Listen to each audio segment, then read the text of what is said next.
Hi, I'm Marlene, and last week I went to Coney Island, which is one of my favorite places to photograph here in New York, and I finally got back my film from the lab and finished editing, so today I want to go over some of the photos I took that day and take you with me on this photo walk.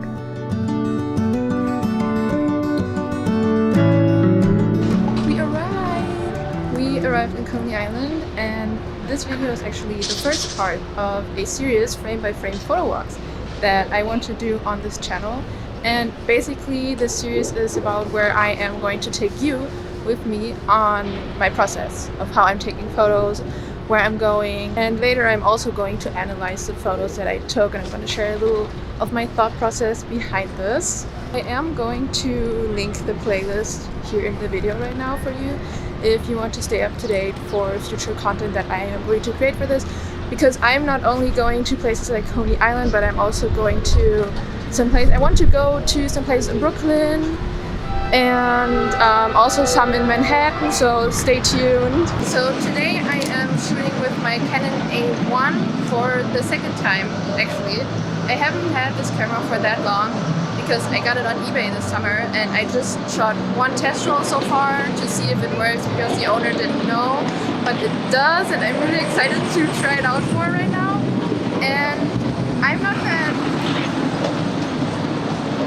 And I'm not too used to shooting in manual because I usually only use point and shoot cameras, but I'm really eager to try, and I'm going to take you with me on that one. And today I'm going to shoot in 35mm focal length. I am shooting in aperture priority because I'm not yet comfortable with full manual focus, so I am going to shoot with an f8 aperture, and I'm going to shoot with Kodak Ultramax 400, but I'm gonna push it by 2 stops because I never pushed a full film before, and I'm hearing of it a lot, so I really want to try it. I thought that it would be more cloudy today. It's actually really sunny right now because the sun still came out, which is nice. So I'm still gonna push it because I'm mainly here for the sunset later and also the blue hour light. So that is why I'm pushing this film, and I really want to see, because I heard that Ultramax 400 actually does pretty good when it's getting pushed, so I really want to see that.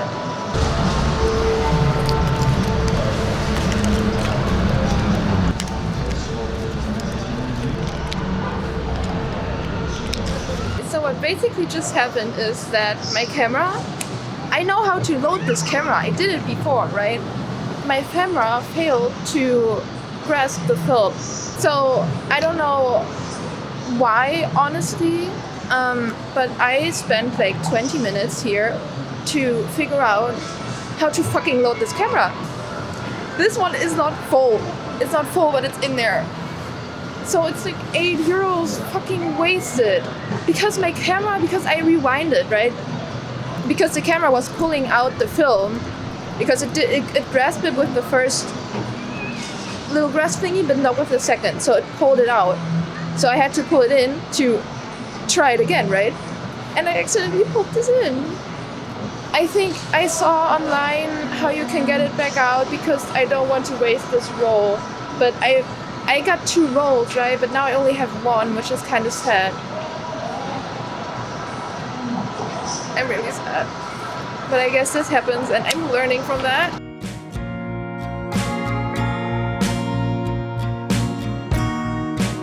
Before I got this shot, I was actually waiting for the seagulls in the back that the man is feeding to fly away to get an interesting composition, but then another seagull flew into my frame pretty closely, and I get this shot out of it, and it actually reminds me of an album cover by the artist Masayoshi Takanaka.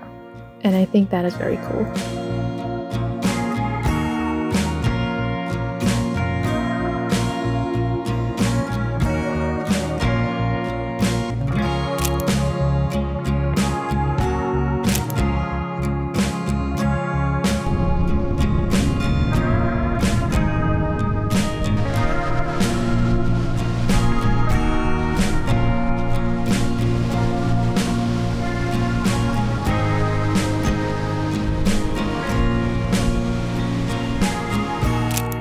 I was actually really surprised when I got this roll back from the lab that all of the images almost turned out perfectly for my taste, also when it came to exposure.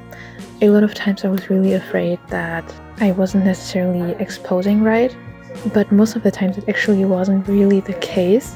I only had 2 images in the whole roll that were kind of, I think, underexposed, and that's why they look like that. They were really, really blown out. And of course, I think that pushing the film by 2 stops also took a part in that. With this image of the ocean, which I actually really like because you can see I wanted to catch the waves when they went onto the rocks. It actually looks really, really nice, and I kind of was able to save it.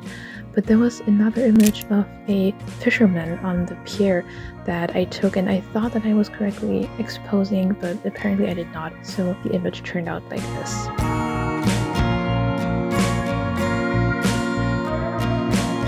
I was actually really surprised on how the colors turned out of the film stock. I never really expected something like this. For me, it feels more like I took these photos using Kodak Color Plus and not Ultramax, but the colors are vibrant, they are gorgeous, especially in the sunset lighting.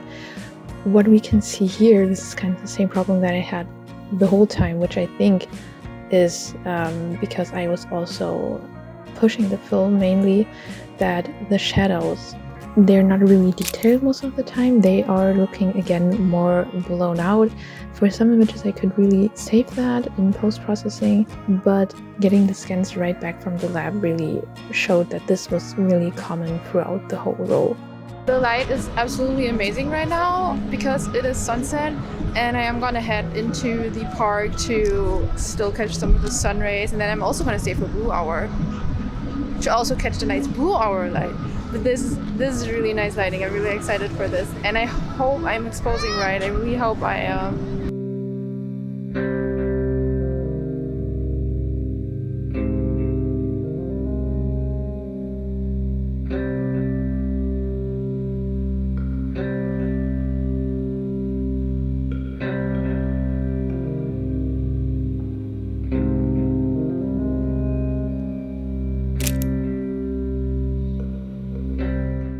This is another example of the problems that I had with the shadows. Again, I'm not really mad about this. I actually really like the look, and for this image as well, I was able to recover some shadow detail. But again, here the shadows are really, they do look kind of weird, and usually they also had a very green tint, which is just pretty common in Kodak film, I guess. But I was also able to color correct this a little in post-processing because I actually am not a big fan of green shadows. But in the end, based on the fact that this image was taken handheld with, I think it was a shutter speed of 60 with very low light in the alley we can see here itself, and the only light source mainly being the sky, I think that it did turn out pretty good. And this time I actually waited a little to get this composition because I really wanted the light little clouds that you see in the sky be between the Ferris wheel and the building on the left, which I do also want to kind of do more because I want to get more aware of my compositions and not just see something and photograph something.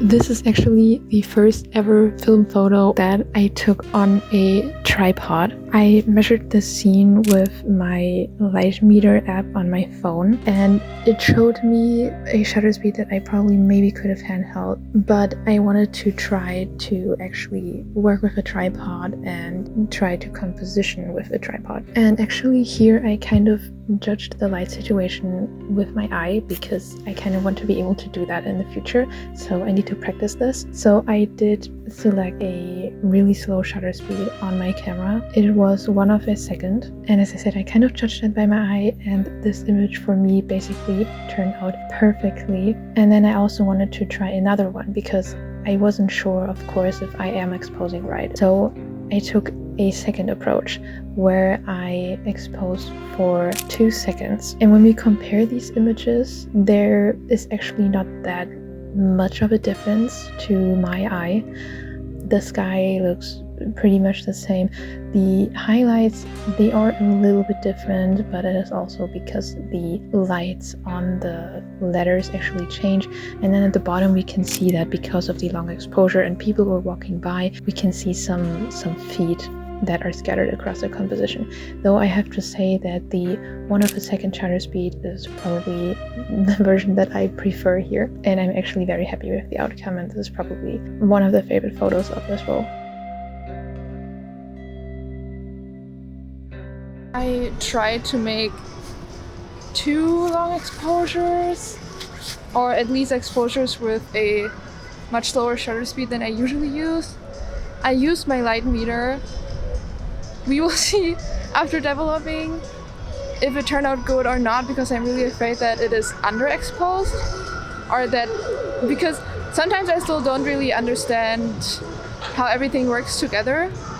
But I guess if I fail, I can learn from my mistakes and I know what I did wrong, so we will see. But I'm gonna do a few more long exposures or photos with a slower shutter speed now. I definitely want to go to the original Nathan's because I really love their neon lights. So we're gonna check that out, and maybe I'm gonna make 1 or 2 there. I don't know how many. I have like 4 photos left, so yeah. I also tried with the building thing, carousel thing. I think it's a carousel. I made 2 exposures, one with I think 1 second of a shutter speed, and the other one with 2 seconds. So we will see. Because I judged with my eye and I was like, nah, that can't be right, but I don't know.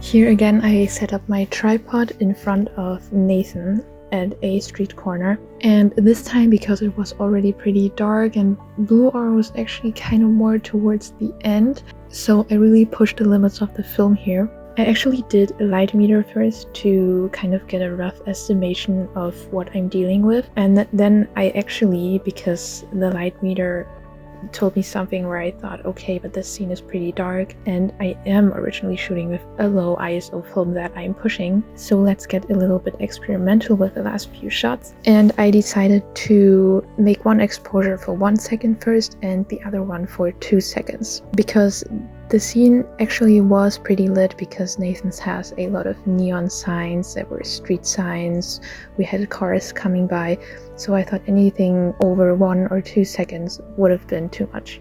And the difference between those two is actually more significant than the one we had before with the carousel, because what I noticed here is that the one that I shot for 1 second actually has much less detail in the shadows than the one that I exposed for 2 seconds. And I like both of them, right? I like both, but I just think that the second one, the 2 second exposure, actually has much more detail than the first one. And I also really like how the long exposure changed the colors in the film stock. I love the really green bluish kind of tone, and I also really love the light streaks of the cars driving by in front.